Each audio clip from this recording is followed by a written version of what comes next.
Hi YouTube. If you have a Maytag, Kitchenaid, or Whirlpool oven, whether it's a single oven, double oven, combination microwave, lower oven, either way, if it stopped working after a auto clean, it's possible that your thermostat, I'm going to call it a limit, or fuse, some people call it, tripped, causing the unit not to heat. You won't get any other air code. You'll try to turn on the oven. It will not heat. It'll just say low temp and never accomplish the thermostat temperature you're looking for. The tools you need to do this are very simple. A Phillips screwdriver, number 2 Phillips, a 1/4-inch nut driver. I got a 5/16 just in case I run into something else while I'm in there, and a meter. You don't have to have the meter, but I like to have it to check the thermostat limit fuse. From now on, I'm only going to say limit that you're removing in order to determine that that was the problem. Now, in order to do this alone, you're going to want to make this thing as light as possible. And I'm going to attempt doing this alone. If you're not able to do it alone, then get a second person, but I'll show you a couple avenues to do that. First, we're going to take and we're going to flip these latches on the bottom of the door hinges, lift it up at an angle, and lift upward and pull out. Now, we're going to make it even lighter by taking the racks out.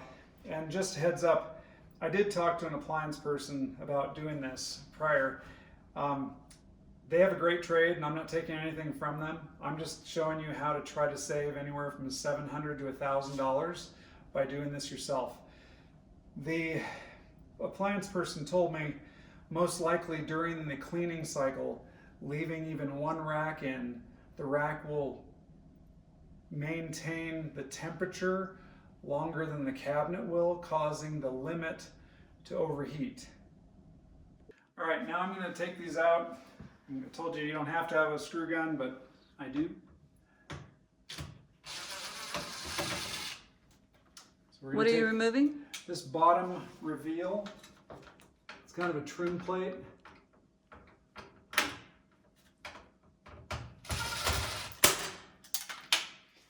And then the side plates. They're screwed into the wood.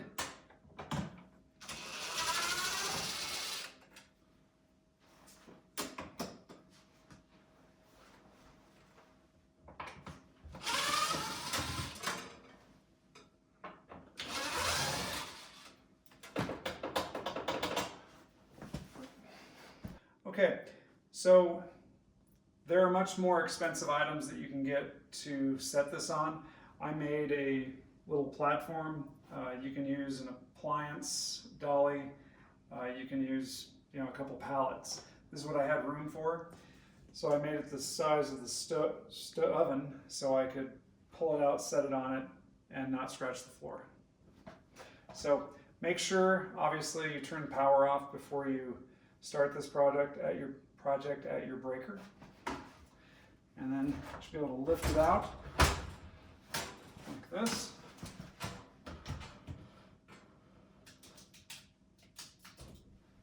And I'm going to tell you there's a piece of Romex back there on this oven, and the Romex had to be long enough to connect to it because I connected the oven to it originally out here and then I pushed it back. So I know mine is long enough. Yours may vary. I'm going to pick this up, move it out here.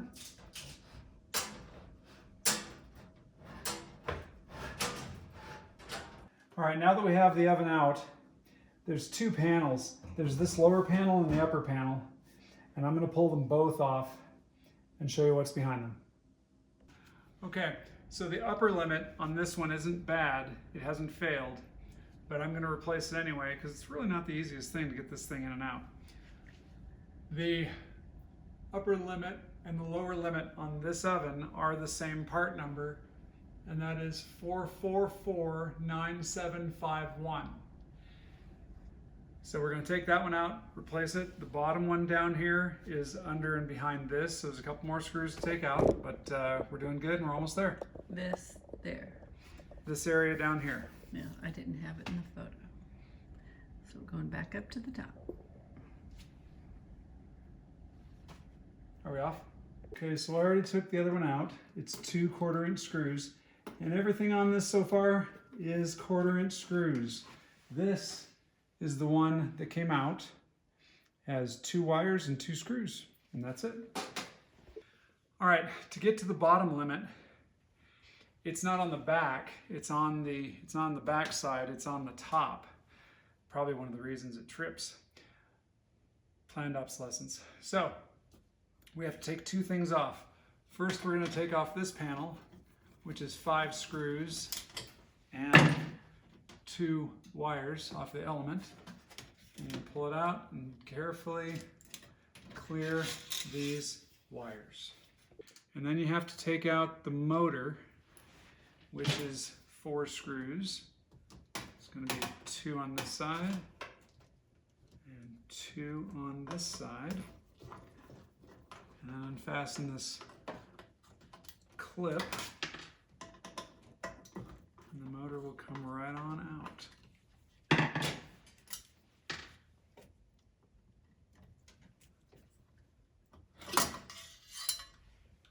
There you go. For this one, we're going to use a 1/4-inch wrench because it's right in there between it. Even my big hands can get in there. And we're going to take this off.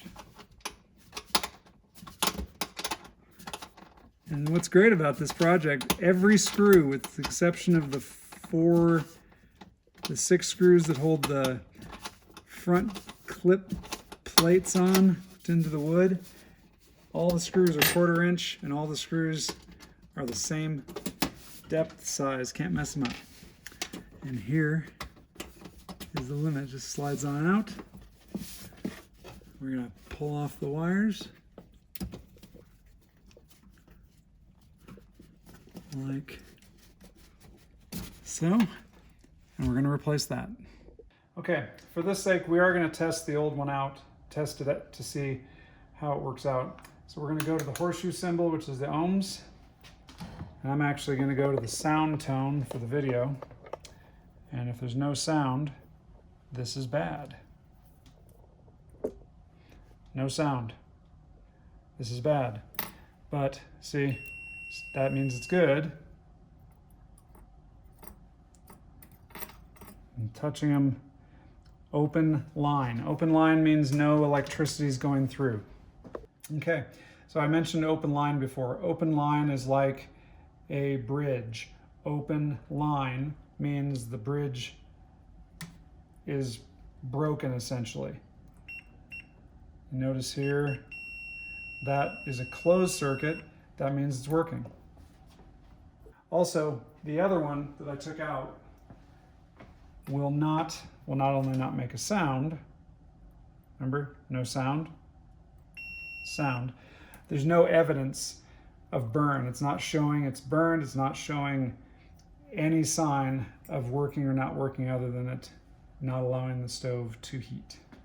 Another important thing to point out, this doesn't stick in a hole or anything. It actually sits on top of the metal. They're set to trip, meaning no longer operate these limits, thermostats, fuses, at 170 degrees Celsius, which when I looked it up was like 380 degrees Fahrenheit. And if you think about that, hey, we're heating our oven to 400, but this is actually hovering above the case metal. So the whole oven has to heat up in order to trip these things off. So don't look for a hole for it to sit in. You're just putting the wires back on, connecting it up, and setting it back in its factory orientation.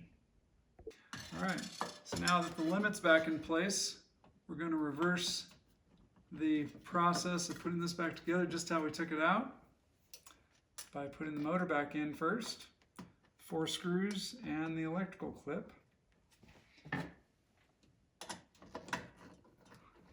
And for the sake of movie magic, I'm going to have you see this toward the end. All right, so there was 4 screws I just put back in, and you heard that clip in. Now we're gonna put this piece back in here.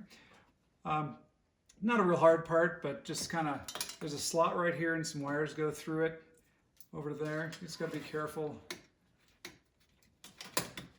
not to pinch or pull or snap any wires as you're putting it back in.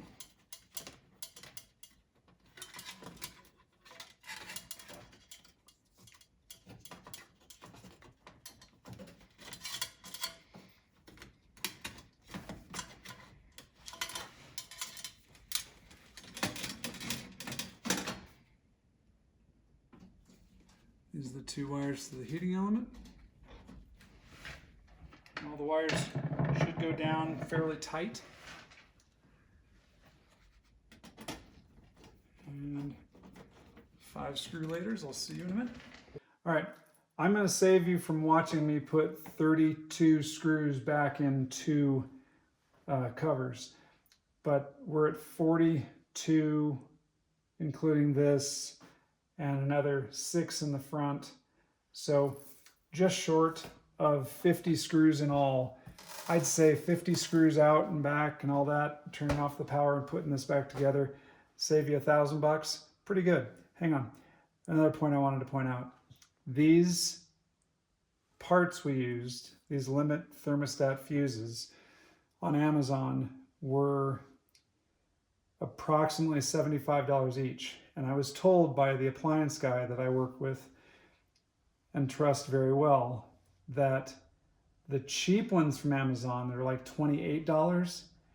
Do not waste your time or money. Those things, if you ever try to do a self-clean without the racks in place, you'll go through this again. He said with the factory authorized parts that we bought,